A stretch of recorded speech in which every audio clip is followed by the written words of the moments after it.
I would be lying if I told you that I hadn't chair flown and imagined myself in that exact same situation a million times. And I've actually done something similar to that in the simulator. But there's a big difference between being in a simulator and facing an actual emergency in real life. In this video, the crew is flying a Hawker 800, a smaller private jet that differs significantly from the commercial planes most people are used to. This makes the radio communication with air traffic control slightly different from what you typically hear in a larger aircraft. The moment you hear the captain's voice over the radio, there's a clear sense of urgency. He reports, 92 Tango X-ray. We have smoke in the cockpit here. We're going to have to climb, come back around, and land. Smoke in the cockpit is one of the most critical emergencies a pilot can face, as it usually indicates the presence of fire. When there's smoke, time is of the essence, and the pilot's main priority is to get the aircraft on the ground as quickly as possible. However, what strikes me as unusual is the captain's decision to climb instead of descending. In a fire situation, pilots generally aim to get as low as possible to avoid smoke buildup in the cockpit, as well as to expedite a safe landing. The decision to climb might have been driven by the terrain below, possibly a densely built-up area with tall buildings, but it's still a curious choice under such conditions. As the captain continues communicating, you can hear the stress in his voice. His breathing becomes heavier, which is a natural response to the increasing pressure. I've been in situations where I've heard similar heavy breathing from pilots, and it's a clear indicator that stress is building. When the workload increases, it's hard not to feel that physical manifestation of anxiety. This is the reality of aviation. No matter how much time you spend in a simulator, real life brings a whole different level of pressure. The stakes are much higher, and when you think you might be on fire, everything else seems secondary. The workload is further complicated by system warnings. The captain mentions hearing an alarm, likely related to the aircraft being too low for the current configuration. This could be a gear warning or a flap configuration alert. Aircraft are equipped with systems that ensure the proper configuration for landing, and if the gear is not deployed, or if the flaps are out of position, the systems will alert the crew. The last thing you want when you're in an emergency is an aircraft system telling you that something else is wrong. These alarms compound the stress, but it's important to recognize that they exist to ensure safety, not to create panic. In the midst of this, we hear the captain also mention GPWS, the Ground Proximity Warning System, GPWS. This system is an essential safeguard, especially in areas with significant terrain, like the dense urban environment in New Jersey. The GPWS alerts pilots when they are in danger of colliding with terrain, such as buildings or mountains. If the aircraft was getting too close to the ground, the system would provide an immediate alert to pull up. While this is a great safety feature, it also highlights the complexity of the situation.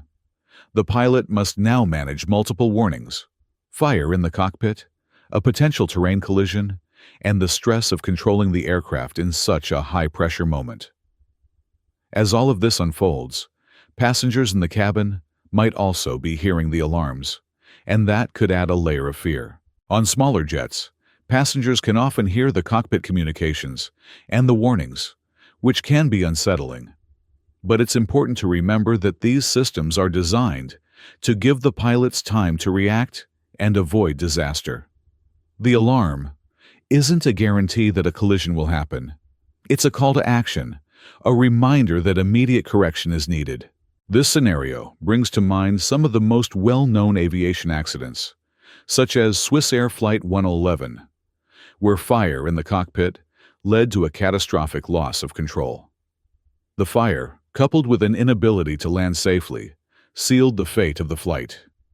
The critical difference in this situation is that the captain in our scenario, despite the chaos and confusion, is still managing to communicate and keep the aircraft in control, despite the overwhelming circumstances.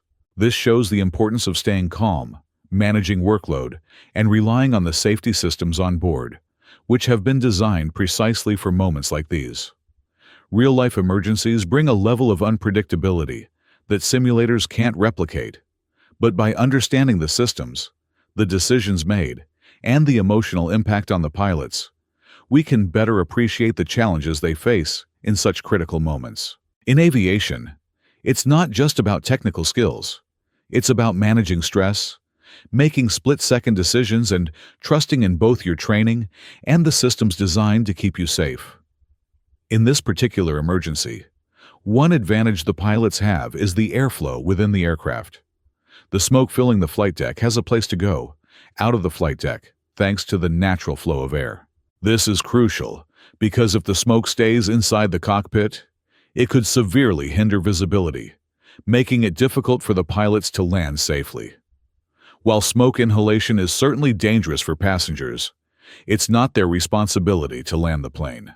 The priority is to clear the smoke from the flight deck so the pilots can see out of the windows and get the plane on the ground as quickly as possible. A little smoke in the cockpit might not kill anyone, but failing to clear it would severely impact the pilot's ability to make an emergency landing. Now, as the plane is navigating through this chaos, the communication with air traffic control becomes more intense. The controller gives clearance for the landing. Roger, runway 24 clear to land. But there's a miscommunication soon after. The pilots are requesting a vector to help them find the correct runway. The controller gives them a vague response, not specifying exactly where the plane should go, leaving the pilots struggling to realign their approach. This is where a fundamental mistake in air traffic communication happens. The pilots were heading towards the localizer for runway 24, but the controller failed to give them the precise instructions to intercept it, leading them to overshoot the runway. By the time they realize this, they're passing runway 19, and there's confusion about which way to go. This shows the importance of clear and precise communication, especially in emergency situations. Had the controller told them to turn to heading 270 to intercept the localizer for runway 24, this wouldn't have been an issue. The failure to do so meant the pilots had to deal with unnecessary confusion, increasing their workload and stress. This brings us to the next critical issue: task prioritization. In an emergency, the rule number one is simple. Someone must always be flying the plane. If the pilot flying is distracted, overwhelmed by the chaos, or fixated on a particular task, that can lead to serious mistakes. It sounds like in this case the captain was distracted, either by the smoke, the alarms, or the communication with air traffic control, and was no longer fully focused on flying the aircraft. Every pilot has experienced moments where they get fixated on one part of the situation, be it airspeed, altitude, or a particular malfunction. It's easy to tunnel vision on one aspect of the crisis and forget the bigger picture. This fixation on one issue, whether it's smoke, alarms, or the wrong approach, can lead to missing other crucial elements, like the aircraft's descent rate or altitude. In this case, we hear the transmission from the captain about adding power when it was likely needed to maintain a safe speed and prevent a stall. This was a sign that the captain was trying to fix the situation, but instead of immediately making the correction, he was broadcasting his concern over the radio. This adds confusion and distracts both the pilot and air traffic control from what should have been the primary focus: flying the plane safely to the ground. This scenario emphasizes the importance of clear priorities. The communication with air traffic control should always be secondary in an emergency. The first priority is always flying the plane, ensuring that it's in a safe configuration, and managing the aircraft's flight path and speed. Any distraction from this primary task can lead to disastrous outcomes. For example, the gear configuration, which was likely part of the issue with the alarms going off, had to be corrected, but the pilots were probably too focused on the smoke and the immediate danger to adjust the plane's systems properly. Another important lesson here is about crew resource management, CRM. In high-stress situations like this, pilots must rely on their training to delegate tasks effectively. One pilot should be flying the plane, while the other is managing the communication and dealing with the emergency systems. When that balance is lost, When both pilots become overwhelmed by the crisis, that's when things can go wrong. In this case, the communication to air traffic control should have been the last priority. Once the pilots received clearance to land, they needed to focus entirely on getting the plane on the ground safely. Air traffic control could have provided the final clearance to land, but the pilots should have spent all their energy on controlling the aircraft and following the emergency protocols for a smoke-filled cockpit. In aviation, especially in emergency situations, task saturation is a real concern. The pilot might have been dealing with multiple tasks at once, communicating with ATC, trying to manage the aircraft's systems, and dealing with a potential fire, leading to task overload. The workload management that pilots undergo in simulators is critical for these real-life situations, and even the most experienced pilots can struggle with stress under pressure. What this situation really highlights is the fine balance between flying the plane, managing the emergency, and communicating effectively with air traffic control. All the technology and systems on board can help guide pilots to safety. But if those tools aren't used correctly, and the crew doesn't stay focused on the right priorities, the situation can escalate quickly. In this critical situation, the pilots are still trying to manage the emergency with the smoke in the cockpit. The communication from the controller is calm, giving them a vector to help them safely return to the airport. Climb to 2,000 feet.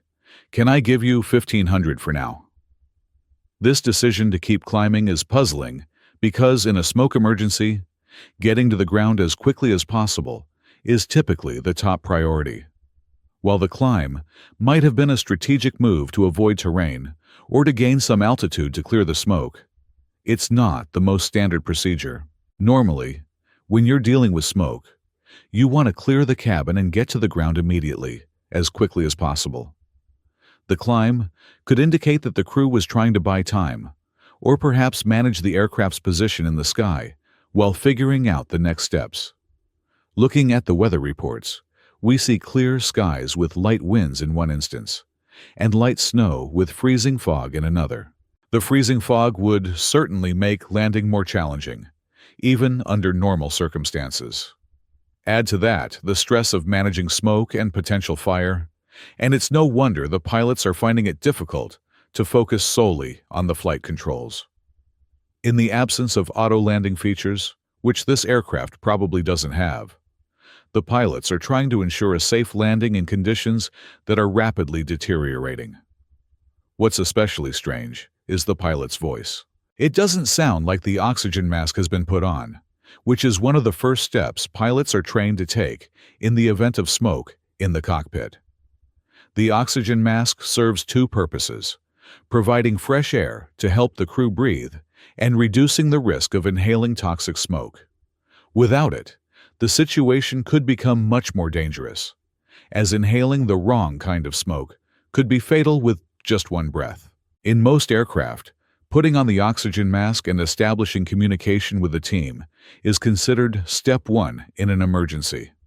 However, in this scenario, it appears the pilots might not have followed this critical step, which could suggest that the smoke isn't severe, or the pilots are underestimating the danger. On larger aircraft like the Boeing 747, there are systems designed specifically for smoke evacuation. The smoke evacuation handle is one feature that pilots hope they never have to use, but its function is clear. It provides a loud and forceful airflow that removes smoke from the cockpit. In smaller jets, like the Hawker 800, there are no such handles, but there are still ways to clear the smoke. For example, outflow valves can be opened to suck the smoke out of the aircraft and improve visibility for landing. It's possible that the pilots here did something similar, using the aircraft's ventilation system to clear the smoke. In some cases, pilots may call an audible, like Captain Chesley "Sully" Sullenberger did during the U.S. Airways Flight 1549 emergency, by using the APU, Auxiliary Power Unit, to power the plane's systems and help manage the emergency. The pilots in this scenario could have chosen to control the outflow valves manually or engage in a similar workaround to clear the smoke. However, The absence of an oxygen mask and the fact that the pilots are not reporting significant difficulties with the smoke suggests that either the smoke has subsided or they are not yet fully aware of the gravity of the situation. One of the more puzzling decisions in this scenario is the acceptance of the vector to heading 280 and then a turn to heading 360. These vectors are taking the aircraft further away from the airport, which doesn't make sense when dealing with smoke or fire in the cockpit. The primary goal in such a situation is to get to the ground quickly, not to fly farther away from the airport. However, it's possible that the situation had calmed down a bit, or the pilots were trying to buy time and reconfigure the aircraft to ensure a safe landing. The fact that they are still able to communicate clearly suggests they might have stabilized the situation, even if they are not fully aware of all the risks involved. The key takeaway here is the importance of task prioritization and staying focused on flying the plane. When there's a crisis, whether it's smoke, fire, or a mechanical failure, the number one priority is always flying the aircraft safely. If pilots are distracted by radio communications, systems malfunctions, or trying to clear smoke, they can lose track of the critical task at hand, getting the plane on the ground safely. It's vital to remember that in these high-stress situations, the best course of action is to delegate tasks appropriately, keep focused, and make sure someone is always flying the plane. This scenario also highlights the challenges of managing multiple emergency systems while dealing with the physical and emotional toll of stress. Every decision, from handling the smoke to communicating with ATC, needs to be calculated, and any distraction can lead to mistakes. This kind of situation calls for calm, decisive action and clear-headed leadership in the cockpit. Even in the chaos, it's crucial that the pilots remain focused on their primary responsibility, flying the plane and ensuring a safe landing. In this critical situation, the pilots are still trying to manage their emergency with the smoke in the cockpit. They receive clearance to land on runway 19, and the air traffic controller provides vectors to guide them back. The pilots acknowledge the clearance and begin to focus on the approach. But there's an interesting moment when the captain mentions, "We're going to be overweight on landing." This is a crucial observation. Every aircraft has a maximum takeoff weight and maximum landing weight, and exceeding these limits can compromise the safety of the aircraft. It's a huge deal because an overweight landing could affect things like landing gear performance and braking capability. The fact that the captain is aware of this issue shows remarkable situational awareness, especially considering the high stress of the situation. It's a sign that the crew is beginning to regain control and refocus on the bigger picture. Typically, smaller aircraft like the Hawker 800 don't have the capability to dump fuel, unlike larger commercial aircraft, which makes an overweight landing even more challenging. The crew is flying with full tanks, likely having planned for a much longer flight. But despite this, the captain rightly points out the weight issue, knowing full well that safety needs to take precedence. In this scenario, though the concern over landing overweight is secondary, the primary focus is to land safely, no matter the weight of the aircraft. When you're dealing with a fire or smoke emergency, the plane itself becomes secondary. Lives are the priority. This is a lesson that was painfully learned from past incidents, like Swiss Air Flight 111, where a similar situation led to the crew attempting to dump fuel to reduce weight. However, the smoke and fumes became overwhelming, and the aircraft ultimately crashed. This highlights the importance of focusing on survival rather than the condition of the aircraft. In an emergency like this, the plane might be damaged beyond repair, but what matters is getting everyone on the ground safely. The captain's calm recognition of being overweight is significant, and it shows that the crew has managed to regain control. Even though it's a small detail in a chaotic situation, it's essential for the crew to maintain this level of awareness. In this case, the overweight landing won't matter as much because the primary concern is survival, not the condition of the aircraft. As the pilots continue their communications with air traffic control, the captain requests rescue vehicles to be on standby. At first, they hesitate, but later agree to have the rescue teams ready just in case. This is the right call. Having fire and rescue teams prepared is critical, as the situation could escalate at any moment. The fact that the captain asks for assistance shows he's thinking ahead and ensuring safety at every stage. One of the most crucial moments in this exchange occurs when the controller asks, "Do you still have smoke in the cockpit?" The captain replies, "I don't have smoke in the cockpit at the moment. We're just getting situated here." This suggests that the smoke has either cleared or subsided enough to make the environment more manageable. The fact that the captain can respond so calmly indicates that the immediate threat has been handled, but the crew knows the danger is not entirely gone. From start to finish, this entire situation unfolded in under 9 minutes. A short amount of time, yet a lifetime when dealing with smoke or fire. Time moves differently in an emergency, and every second counts. The stress is immense, and 9 minutes can feel like an eternity. In training exercises, like those involving fire scenarios in larger aircraft, the clock is ticking, and pilots are tested on how quickly they can react in life-threatening situations. In real life, the urgency to get the plane on the ground cannot be overstated. It only takes a few minutes for fire to spread, and getting the aircraft to a safe landing is the primary goal. This scenario serves as a reminder of how quickly things can escalate. It mirrors the training that pilots go through in simulators, especially when practicing emergency landings with potential fires. The training drills are designed to help pilots break through normal protocols and prioritize safety, sometimes disregarding typical landing performance metrics, weight limits, or fuel constraints, because the only priority is to land safely and stop the plane.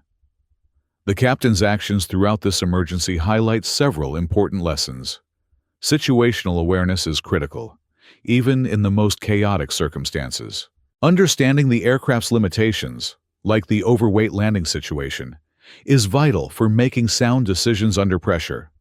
Safety must always come first, and that means prioritizing the landing over concerns like weight restrictions. The pilots in this scenario were aware of the risks, but made decisions that put the safety of everyone on board above all else.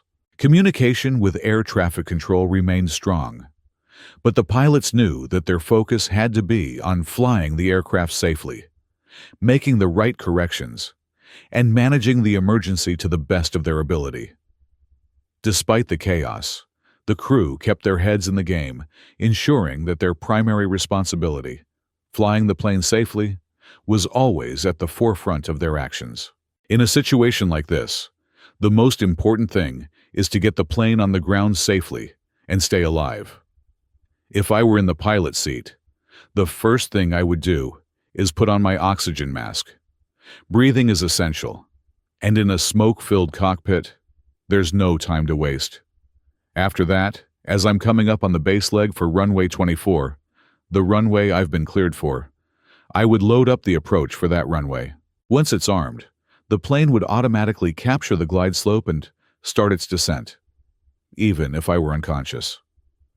With the approach loaded and armed, my next step would be to dump all the flaps, especially since I would likely be carrying extra weight, just like these pilots, since we were planning a longer flight.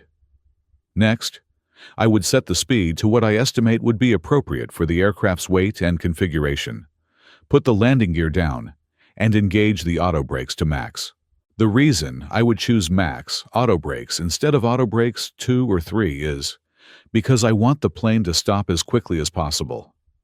When you're coming in for an emergency landing, you might have fire trucks lined up on both sides of the runway, ready to chase you down.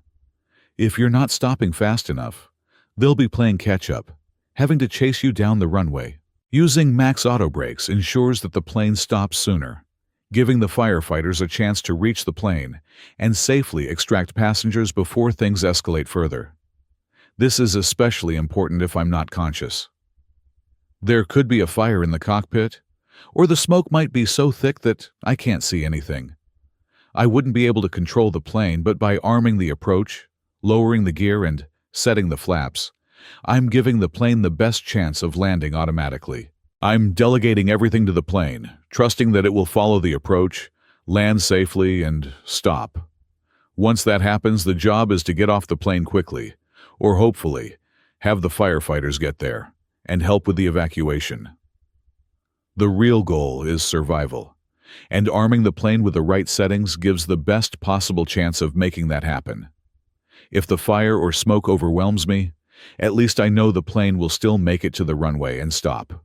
The last thing I want is to crash into the end of the runway or a wall because I couldn't get the plane to stop in time. The emergency slides are a better option than that.